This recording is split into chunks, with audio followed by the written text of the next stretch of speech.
Assalamu alaikum warahmatullahi wabarakatuh. Tunamshukuru Mwenyezi Mungu Subhanahu wa Ta'ala kutufikisha siku ya leo katika msikiti wa Jamiatu Zinjibari mkoa mjini Magharibi Unguja. Katika kuadhimisha siku hii ya Kiislamu, tumepata fursa ya kuzungumza na wazazi, viongozi na walimu wa madrasa kuhusu umuhimu wa siku hii na matarajio yao ya mwaka mpya wa Kiislamu. Nao hapa wanazungumzia siku ya leo. Kama ambavyo tumekuja hapa ni kwamba tumekuja katika msikiti mkubwa wa Jamii Zinjibari kwa lengo la maadhimisho ya mwaka mpya wa Kiislamu, na hili lilikuwa ni kongamano maalum ambalo limeandaliwa na wenzetu ofisi ya Mufti kwa ajili ya kukaribisha mwaka mpya wa Kiislamu, na unatarajiwa pengine kwa Mwenyezi Mungu kwa siku ya Jumatano inshallah. Kwa tumekuja hapa na tunamshukuru sana Mheshimiwa Rais ambaye alikuwa mgeni rasmi katika kongamano hili la leo, na tulipata wageni wa mufti kutoka maeneo mbalimbali katika nchi za Afrika kama Rwanda, Uganda, Sudan na wengineo walikuwa hapa na sisi leo hii katika maadhimisho haya ya mwaka mpya wa Kiislamu. Mada ambazo zilizungumzwa hapa, labda niseme kwa ufupi, ni kwamba ilizungumzwa sana swala la kama ilivyo mwaka mpya wa Kiislamu kuhusiana ile hijria ambayo Mtume alifanya kutoka Maka na kuhamia Madina. Na katika hijria ambayo ilifanywa na Mtume wakati huo ni kwamba tunapata mafunzo kwa leo kwamba kuna mambo mengi ambayo Mtume aliyafanya, tuendelea kujifunza. Na tumejifunza kwamba kutokana na hijria ambayo imefanyika, basi pia sisi tunajifunza katika kuona tunapanga mikakati yetu ya maendeleo ya kwa nini tunafanya. Mageni kuhama kwamba unatoka katika mwaka unaomaliza unaona katika mwaka mpya mbele, basi kupanga mikakati yako mizuri. Lakini vile vile kama nchi, basi ni kupanga mikakati ya maendeleo ambayo inakuwa na mbele.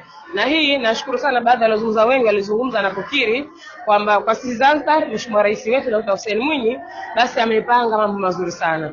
Lakini pia tunajifunza katika swala zima la usiri wale mambo ambayo nataka kuyafanya.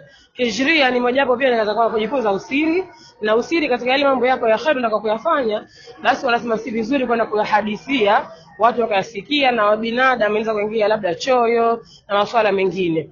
Lakini vile vile tunajifunza katika kuona na upanga mikakati yako, basi kutafuta watu wakuweza kusaidia na ukaona timu nzuri ambayo itakusaidia katika hayo mambo. Na mengine pia ni katika swala zima la malezi, ni kuona katika namna gani ya hijria hii ambayo tunajifunza hapa, basi ili tupate kuwa na kizazi kizuri, basi tuhimize katika malezi mema, malezi ya kheri, malezi mazuri ambayo yanaendana na misingi na maadili ya Uislamu. Tupo katika kilele cha maadhimisho ya mwaka mpya wa Kiislamu mwaka 1444 Hijria. Alhamdulillah, tuko tunaye Dr. Hussein Ali Mwinyi, Rais wa Zanzibar na mwenyekiti wa Baraza la Mapinduzi, ambaye alikuwa ni mgeni rasmi kwenye shughuli hii. Na toka kuasisiwa maadhimisho haya ni mwaka wa 4 sasa. Mwezi wa Muharram ni ndo mwezi ambao kalenda ya Uislamu ndio inaanza. Hivyo basi miongoni mwa mambo muhimu ambayo tunajifunza ni kuhusu matukio mbalimbali yaliyotokea katika hijra ya Mtume Muhammad sallallahu alaihi wasallam, namna vile alivyohama, muda aliohama, mikakati iliyotumika. Ndani yake kuna mafundisho makubwa kwamba Uislamu ipo haja kuielewa na kujitambua kiupande wa kuacha maasi, kuyahama mambo mabaya kwenda katika mambo mazuri, lakini kuimarisha amani, utulivu na mipango yetu ya kijamii, hasa kuzingatia kauli mbiu ya mwaka huu mpya wa Kiislamu kwamba hijra ni chimbuko la maridhiano, hijra ni chimbuko la ustahimilivu, maendeleo na ustawi katika jamii. Kwa hivyo ukiangalia maridhiano, ukiangalia ustahimilivu, ukiangalia maendeleo, darasa hiyo yote unaipata katika hijra. Naitwa Laila Burhani Ngozi, mkuu wa wilaya ya Magharibi.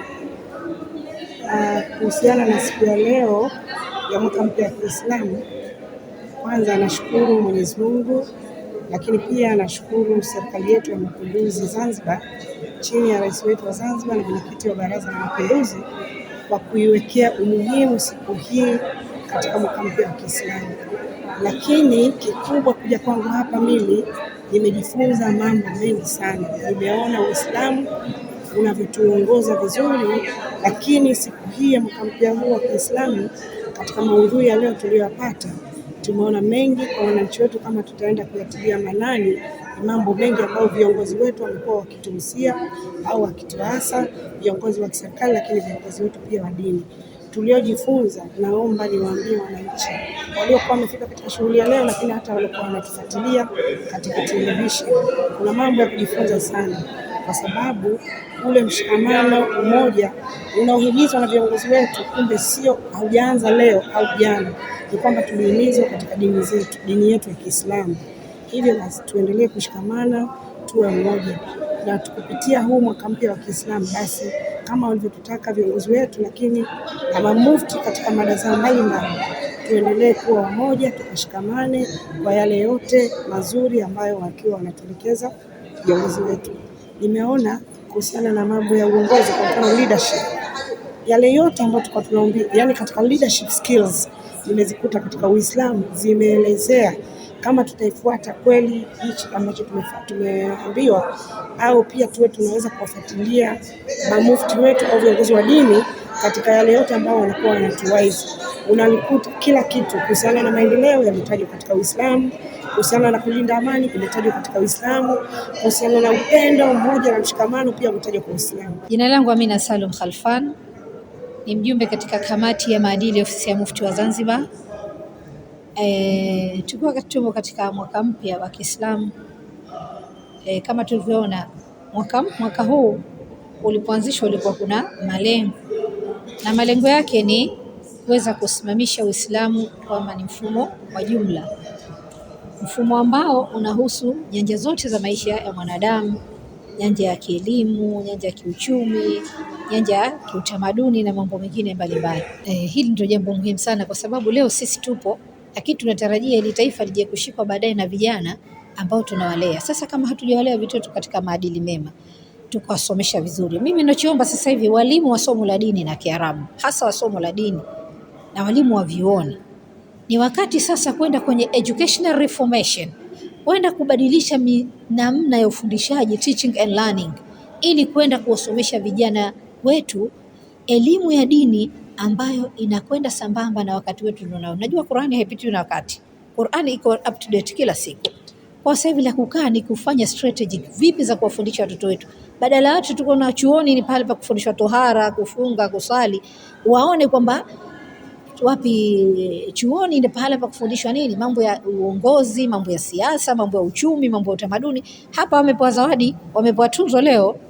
Kutoka hapa Masjid Jamia Zinjibari, mkoa mjini Magharibi Unguja, mimi ni Fatma Haji wa VOP TV. Tembelea YouTube channel yetu VOP Online TV kwa habari moto moto. Subscribe kisha bonyeza alama ya kengele ili kuwa wa kwanza kupata taarifa zetu. Usisahau kulike, kucomment na kushare. VOP Online TV. VOP Online